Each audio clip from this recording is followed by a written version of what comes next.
Reading 102 from the Psychological Commentaries on the Teaching of Gurdjieff and Ouspensky by Dr. Maurice Nicoll, Volume 3, Great Amwell House, December 20th, 1947. One of the work ideas about imagination. Work idea. The work says, in speaking of the terrible power of imagination to keep mankind asleep, amongst the many other factors that do so, that people can roughly be divided as follows. 1. Some people dream their dreams passively. 2. Some people talk their dreams. 3. Some act their dreams. Commentary. One must understand that in speaking of dreams, what is meant here is one's forms of imagination, one's daydreams, one's fantasies about oneself, about what one would like to be taken as, about what one really feels one is, although unfortunately no one seems to take any notice of all these secret ideas of our value. In speaking on one occasion about imagination, Mr. Ouspensky said, "We have only a few typical forms of mechanical, self-active imagination about ourselves. That is, self-imagination. Say 4 or 5. I am not speaking of directed imagination. It is important to make these unconscious forms of imagination conscious and to realize that they act on oneself at all moments." He added in so many words, "A form of imagination about oneself, allowed to act without our being conscious of it, can spoil one's life.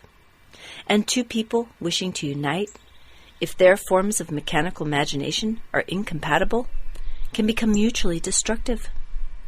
This means that two people can, owing to the dominance of their different unobserved fantasies about themselves, mutually destroy one another psychologically, even although they wish to come together as far as they know.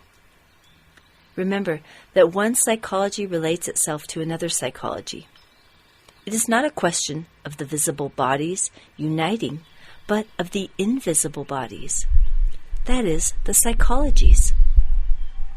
A very superficial and tiresome relation comes through bodies, trying to unite without the slightest idea that the psychologies must do so.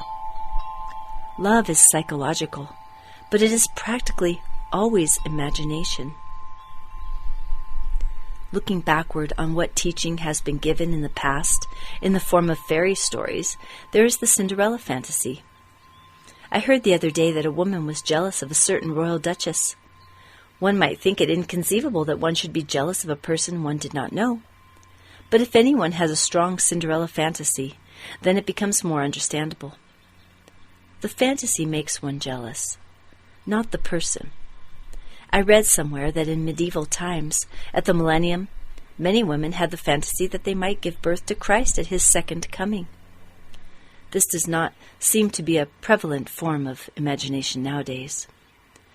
The point is that when a fantasy, a powerful form of imagination, has a hypnotic effect, people behave in an extraordinary way, simply because of the form of imagination dominating them at that period. In a discussion with Mr. Ouspensky, I once said that history is nearly useless because no one can ever really record what happens, and that recent psychological tests had shown that everyone reports an event differently, and instead of real records we have people's opinions and points of view. He said briefly, "All history is imagination." He meant, I think, that what people think is true about historical people is imaginary. That is, that so-called history is about imaginary people, and so history is imagination. I said, feeling a little wicked, "What about dates?" He said, "Oh yes, dates are facts. Nothing else is, and I can never remember dates." And looking across at me with a smile, he said, "When did Charles II live?" I said, "The only date that I know is 1066, and I have no idea what it refers to." Now, I would add to this that most of our memory of the past, most of our ideas of other people, and above all, our ideas of ourselves, are mainly imagination. What is the only thing that can master imagination? The answer is memory. I do not mean what we ordinarily call memory. I refer to work memory, that is, relatively speaking, conscious memory, which begins with the conscious intake of impressions through self-observation. Now, to return, let us take the man, the woman, who comes under the category 1. That is, some people dream their dreams passively. Look at the long ribbon road at night, via after via. Do you think that their inhabitants have not dreamed fantasies? Yes, but they either say nothing or, to come to category 2, they may talk about them. As for example, "Oh, if only I could meet so-and-so. I know he really would understand me." Yes, but if you met a conscious man who understood you, he would not be quite what you asked for. Why? Because through imagination you take yourself as what you imagine you are, which is not the case. You are not what you imagine you are, and you have got eventually in the work to realize this. This indeed is the only real stimulus for working on oneself, seeing one is not what one imagines. It is very strong medicine, which only a few can take. So, realization and memory are powerful agents to use. Now, the more the mists of imagination clear away, the more you feel real I. Imaginary I needs imagination to support itself. As long as one's life is governed by imaginary I, it must of necessity be unreal.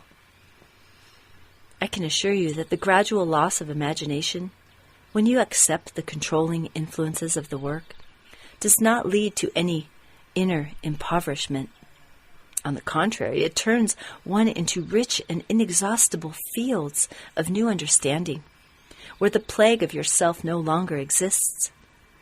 As long as one is surrounded by intractable, unchallenged, and even violent illusions, which, by the way, in the face of great danger, may fall away completely for the time being, one is stifled by imagination, for all illusions are due to the work of imagination. Take the comfortable, well-dressed, self-complacent person, clothed internally in all sorts of vain imaginations. Do you think that that is a state of being awake? Or is it a state of being asleep? Clearly, such a person, man or woman, must be stung into awakening from spiritual death. Here we can see the work of imagination keeping people fast asleep in all sorts of conceits and vanities, and even the continual reverses and tragedies of life will not awaken them. As physical death approaches, many life illusions weaken, leaving what? A man alive, or a man dead, perhaps for years. Only what is real can withstand death. Christ said that only love of God can withstand death. And it is very strange to reflect upon and get to know what is real in oneself. No orthodox catalogue of standard virtues can assist one here, for what is real in a person is unique to him or her. There is no standard yardstick to measure a man or woman. We are born unique. We are born to awaken, and so we are born to reach real I in ourselves, and real I is unique in every case. So each must eventually follow his individual pathway to real I. Yes, but there are general truths about how to reach it, and the work teaches them, and they must be obeyed, first of all. For example, no one can reach real I if the love of being negative continues to be greater than the desire to separate from negative emotions. The momentary experience of this separation is freedom. Here, one set of emotions must contend with another set of emotions, and for a long time, for only one emotion can overcome another emotion. A man is his chief love. Now, if the valuation of the work becomes stronger, and that means love of it, then it will contend with the love of being negative, and in fact, with all the work teaches us to observe and separate from. The work, in short, will fight for you. Only in this way can real I be approached. But if one mistakes real I, if one takes imaginary I as real I, then one has not begun to work on oneself, and so is a failure in the sense of all esoteric teaching, and so in the gospel sense, however successful and respected in life one is. One has mistaken the real meaning of one's existence on this low-placed planet, on which the dangerous experiment of a self-developing organism is being tried out. In speaking about imagination, we must erect a background from which to speak, so as to see where and what imagination is. Mechanical, self-running imagination keeps us asleep. Imaginary I is composed of imagination. Imaginary I must be gradually drained of its force. That is a plain statement of the situation and of what the work is speaking to us about all the time. Let us take category 3, namely, some people act their dreams. That is, their forms of imagination. These people are different from category 1, namely those who dream their dreams. That is, do not try to act them. In this connection, watch a man, a woman, in a passive state of imagination. Their eyes are always unfocused. They seem rather deaf and blind.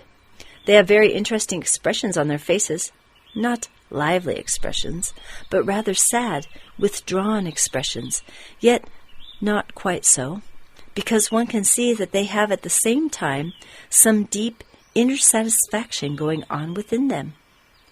What is happening? Their force is being drained by their mechanical, self-running imagination. They are, said Mr. Ouspensky once, attending a very important cinema film, which is very expensive. Yes, imagination can satisfy every center. It certainly can if you notice the fact. But category 3 are those who seek to act their dreams, try to relate external life to their internal fantasies.